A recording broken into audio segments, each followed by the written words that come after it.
लिए सेना मतलब 140 करोड़ देशवासियों की आस्था। अग्निपथ का लक्ष्य सेनाओं को युद्ध के लिए निरंतर योग्य बनाए रखना है। आज मोदी के शासनकाल में जो भर्ती होगा, क्या आज ही उसको पेंशन देना है क्या? मैं रिफॉर्म्स के लिए भी भारत की आर्म्ड फोर्सेस की सराहना करना चाहता हूं। हमारी सेनाओं ने बीते वर्षों में कई साहसिक निर्णय लिए हैं। सेना द्वारा किए गए जरूरी रिफॉर्म्स का एक उदाहरण अग्निपथ स्कीम भी है।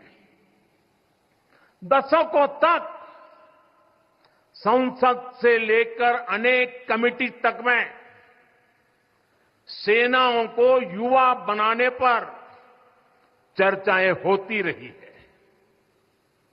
भारत के सैनिकों की औसत आयु, एवरेज एज, ग्लोबल एवरेज से ज्यादा होना, ये हम सबकी चिंता बढ़ाता रहा है।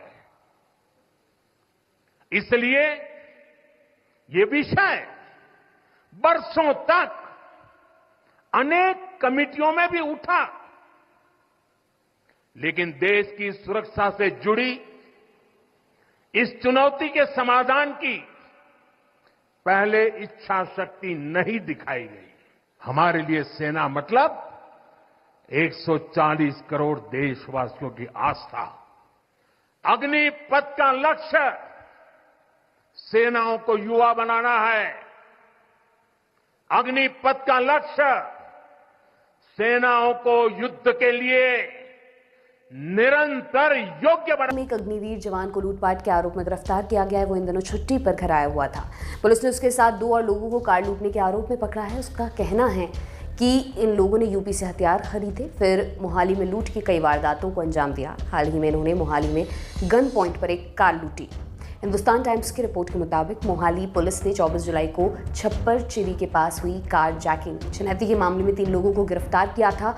पता चला इनमें से एक आरोपी इशमीत सिंह उर्फ ईशू भारतीय सेना का अग्निवीर जवान है। वो साल 2022 में सेना में भर्ती हुआ था। गिरोह में उसका भाई प्रभप्रीत सिंह उर्फ प्रभ और दोस्त बलकरण सिंह भी शामिल हैं। बलकरण एक टैक्सी सर्विस के लिए काम करता है। आरोप है कि बीती 22 जुलाई को इन लोगों ने यात्री बनकर एक कैब ड्राइवर को लूट लिया था। तीनों आरोपियों की उम्र 18 से 22 साल के बीच है और वो फाजिल्का के रहने वाले हैं। उन्होंने 12वीं कक्षा तक की पढ़ाई की है। रिपोर्ट के मुताबिक पुलिस ने आरोपियों के पास से चोरी की गई कैब बरामद कर ली है, जिस पर आरोपियों ने फर्जी नंबर प्लेट लगा रखी थी। पुलिस को उनके कब्जे से एक चोरी की गई मोटरसाइकिल, एक स्कूटर, 2 फोन, .315 बोर की एक देसी पिस्टल और 3 जिंदा कारतूस मिले हैं। एक जांच अधिकारी ने खुलासा किया कि यीशु 2022 में सेना में भर्ती होने के बाद पश्चिम बंगाल में पोस्टेड था।